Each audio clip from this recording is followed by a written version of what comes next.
Does anybody have a burning issue or concern about, okay, we got one volunteer already. Something that has been discussed or not discussed that you would like to know or further discuss here at the grazing school? Yeah, go ahead. So we kind of touched on it at the stand, but we got a lot of gumbo hard pan spots that they're not growing anything. What do I do with them? Okay, if you got a lot of gumbo hard pan spots. Now tell me what part of the country you're from. You're from Isabel? Yeah, north central. Okay. West of the river. All right. And what do you want to do with them? I'd like to grow something that will put pounds on cattle. Rather than having bare ground. Okay, have we got anybody besides Stan Bolts? Where's Stan at? He isn't here. I don't think he didn't have an answer for me. He didn't have an answer for you? Okay. Where's Isabel? North central, we're west of Mobridge, about 8 miles. Tell us about the situation a little bit. How many? Now, this is a landscape type thing, or kind of a. Yeah, we live in a really hard pan area. You go north or south 30 miles and get up north of the river, they get back into farm country, but we're just a section of ground through there, about 10 miles wide. There's just a lot of hard pan. There's some areas that used to be farmed 40, 50 years ago that have come back, been planted, crested, and alfalfa dies the next year, and the crested kind of takes over. Most of it's native grass and a lot of cactus. You know, we were talking out there kneeling in the grass. If we do that at home, we'd be full of cactus. Yeah. You walk into a patch of grass and it's all cactus underneath. How big of patches are these? The bare spots? Yeah, big as this room? Some of them are. Yeah. And there's, you know, it's a lot of rough country. We got good winter country. There's a lot of protection. There's just very little grass on it. And a lot of straight up and down cut banks and things. What kind of options do you think there would be to? Close to home, we've hauled manure on it and had some success, but it's expensive to haul out there. It's a long, time-consuming process. Have you ever dug down in there? I have not. I'm not familiar with that country, but if it's a clay pan type soil, and I've heard a little bit about that country, you're kind of out of luck. No. That's a natural thing. If your pan is down there and you dig down and you may have it right there, right on there. And there has been some work done in certain parts of the country to break that pan up. A deep chiseling, you know, a renovation with a caterpillar every so far. All I have ever heard about that is you got to do it every so often, you know, because it seals right back up. You got a natural setting there. What you see is what you get. Now, there may be some things that you can do to manage those situations to keep them from, to get more vegetation than what you have on there. But you've got a natural range site there, and essentially that's what grows there is what is naturally there. Not much vegetation. I was experienced with Aurora County, and their clay pan in Aurora County down there by Plankington had a pan down underneath. And they ripped that open. They poured corn cobs down the trenches and done all kinds of things without any success. They sealed right back up and kept going. Now, in the old days, we had ripping and furrowing and pitting as practices that was done with, you know, they were good. You done it one year, and if it rained a lot the next year, everything greened up and you was really good and you was happy. You had your tour and showed your success story, and then about 2 years later, nobody talked about it anymore because you're back to your pan, you know, and it's sealed back up. Anything you can do to, if you can get some kind of a crop with a tap root type crop in there, or a plant of some kind, and I hope Roger is thinking of some plants. What about radishes, turnips, something like that? Yeah, you know, these guys with the no-till crops or the cover crops, radishes and turnips.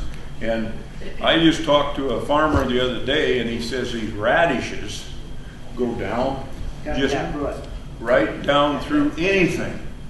Now, I don't know whether they know what kind of a pan you're looking at, but that could be a possibility.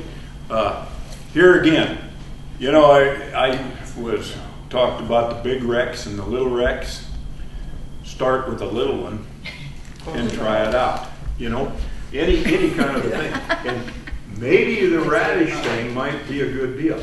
Radishes work better than turnips, right? Yeah. Is that, have you guys had experiences with it? Yeah, but if you got a real hard thing, I seen them, instead of going in, you just They go.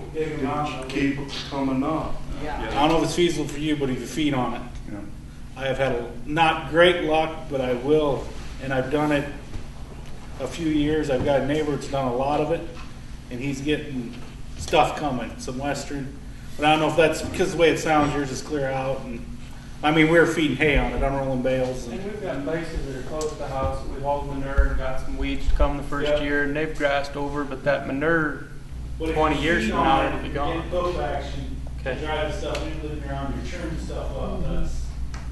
That's where I think it helped us. But we just went out the bale processor. And I mean, it's the whole, oh my God. It's like, oh, there's, you know, there's something happening. Yeah. Roger, you ready to say something? Yeah, so the deficit in those soils is organic matter.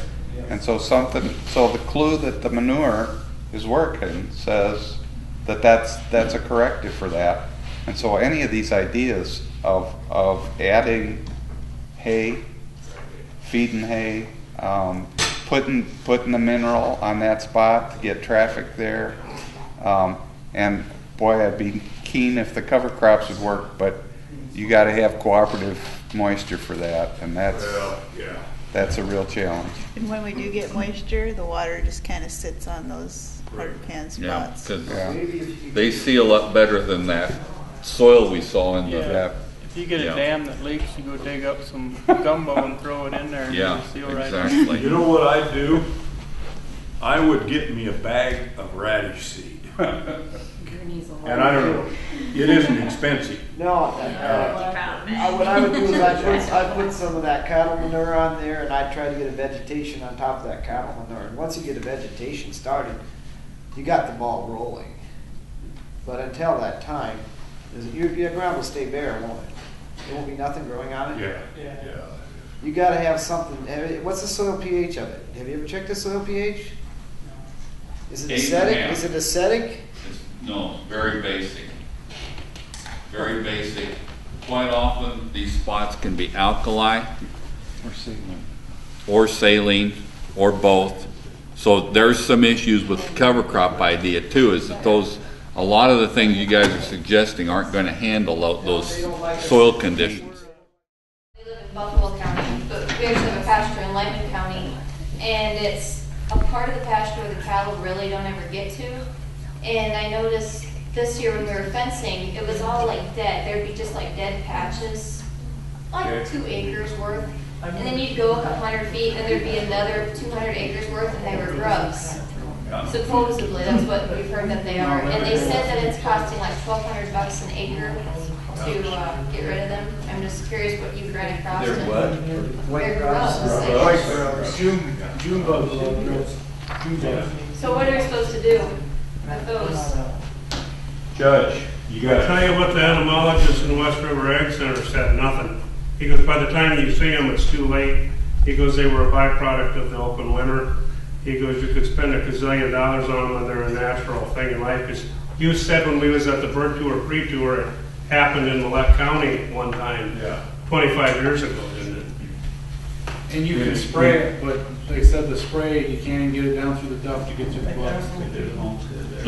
So Jonathan says they'll just go away on their own. It's a natural, I mean, Yeah. nature takes care of itself, and they didn't have a tough enough winter. We didn't freeze hard enough for long enough. I don't know, but they cost me my wife's lawn. That wasn't good. My counterpart worked with ARS, and what ARS recommended is, you're right that there really isn't much you can do about them, but they do tend to concentrate in areas oftentimes of shallow rooted species, because what they're going after is the roots. And so things like Kentucky bluegrass, they like to be in places where there's Kentucky bluegrass because they get a lot of meal and not have to go very far to get it. Most of them were in Buffalo County. So in a way, it's probably a good thing because it just sets back your Kentucky bluegrass, and hopefully, maybe some of your natives may come in from the outside. My gut's telling me when you get some rain, weeds are gonna come, but grass is gonna come up through it again. I don't know what to tell you. So what can they do to promote?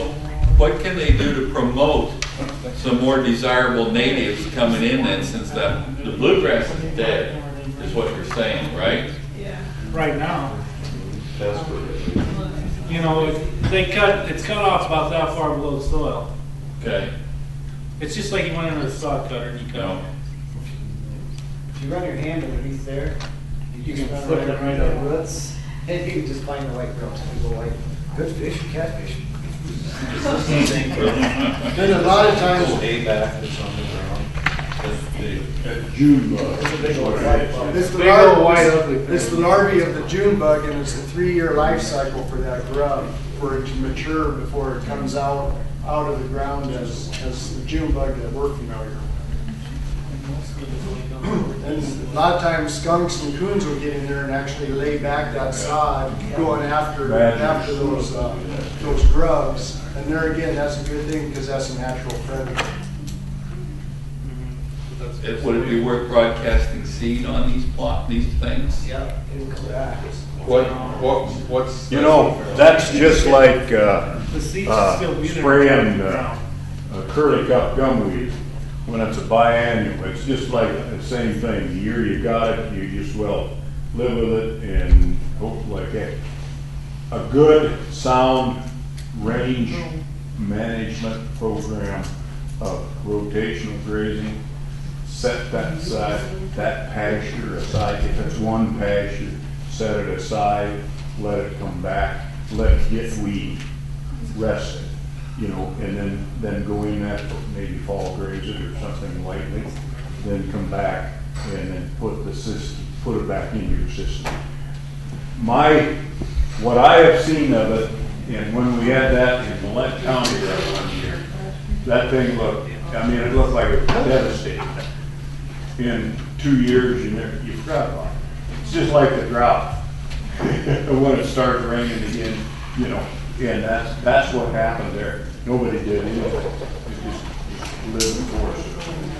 Now, what you do is you lose the production, but take that as a benefit, rest the pasture, and just to kind of indicate to do it, and hopefully. Now, we didn't have, at that time, they didn't come back the next year. You didn't see as bad an effect. You kind of forgot about it. Never occurred. And it's amazing that all of a sudden now we had that open winter, and apparently that's what they claimed. They didn't kill the bugs. What I see is, 25 years ago, I bought 1,200 acres of pasture in Lower County. I bought it for $200 an acre, and all there was around me was pasture. That's all you could see. There was maybe 20 acres of corn, and the plants were a yardstick away. And now I go there, and I got a perpetual easement on it because A, I needed the money back then, I was broke, and B, I didn't want no one else to ever break this grass up, because you can basically walk across it and step on a rock all the way across, but it's very good grass. Now I go there, and my ground and my neighbor's ground is the only grass that's left. Everything else is burned up. And I just don't know what, you know, we need our cattle. We need the grazing thing, you need this. So what are we gonna do to stop Roundup from burning up grass? What are we gonna do to have you young farmers being able not, if you don't own it, how are you gonna be able to rent this grass down the road? Because if you think it's gonna stop at the river or burning off grass, when I go to Rapid City, which isn't very much, maybe once every 3 years, or the hills, I see more ground being burned off. And it's just like, wow, you had the best habitat you could have, and because you're not gonna raise corn on it all the time. It ain't gonna happen. I mean, maybe you can, but you got the best thing you got here, the cattle, and we're burning it up. So tell us how to take that home to the landowners that we're renting from. Well, you know, it's a terrible problem. You know, from that side of it, I mean, we rent land back home, and we're 10 miles from the Iowa border, and they see that income coming from Iowa is $10,000 an acre for that farm ground, and why would they keep their pasture in the pasture ground when they can make $10,000 an acre if they sell it? You know, that's economics all has a lot to do with it, and I understand that, but the one thing about cattle is, and I raise a lot of hogs, you can't put a cow in confinement. A cow and a calf, you can't put them in confinement, it just doesn't work. You got to have grass. I don't know how we can do it. I don't know how you young kids are gonna be able to keep on going. That's my biggest fear. That's ours too. You know, that's what you guys really, I'm old, I mean, I got a son-in-law that's taking over my farm. I'm worried for my younger generation, how they're gonna eat grass. One way I think we're gonna have to do it is be creative as far as what are other ways we can use to make money on that land, whether it be a hunting entity also, or whether it be, we were at a place about a year ago now that they had, what was the name of that fish that they threw in their dam, and they were koi. They were trying to raise koi in their stock dams to sell to Japan at $300 a fish. So I think that's one way is be creative. Another way is I think that in all reality, beef cattle have to get competitive with corn for profitability. Whether it's possible or not, I don't know. But I think that's This is a big issue, and I, you know, the first day on the concepts of grazing, I said that ethic, you know, that you want to leave the land in a better shape than it's been in. We've had too much technology that has been developed for production of crops, and we have not done enough with grasslands to show what grasslands can do. And NRCS guys, Hemingway, he's gone too. But this thing of his cores that he's showing, and he's showing me more of them that they've done in the past that they put on the shelf. Topsoil that thick under grassland. Topsoil that thick under tame grass, even. What are we doing? And how are we? And now, here we are, and when I say we, I'm using this term very lightly because I'm a little bit older. Here we are sitting in this room wondering how we're going to make it.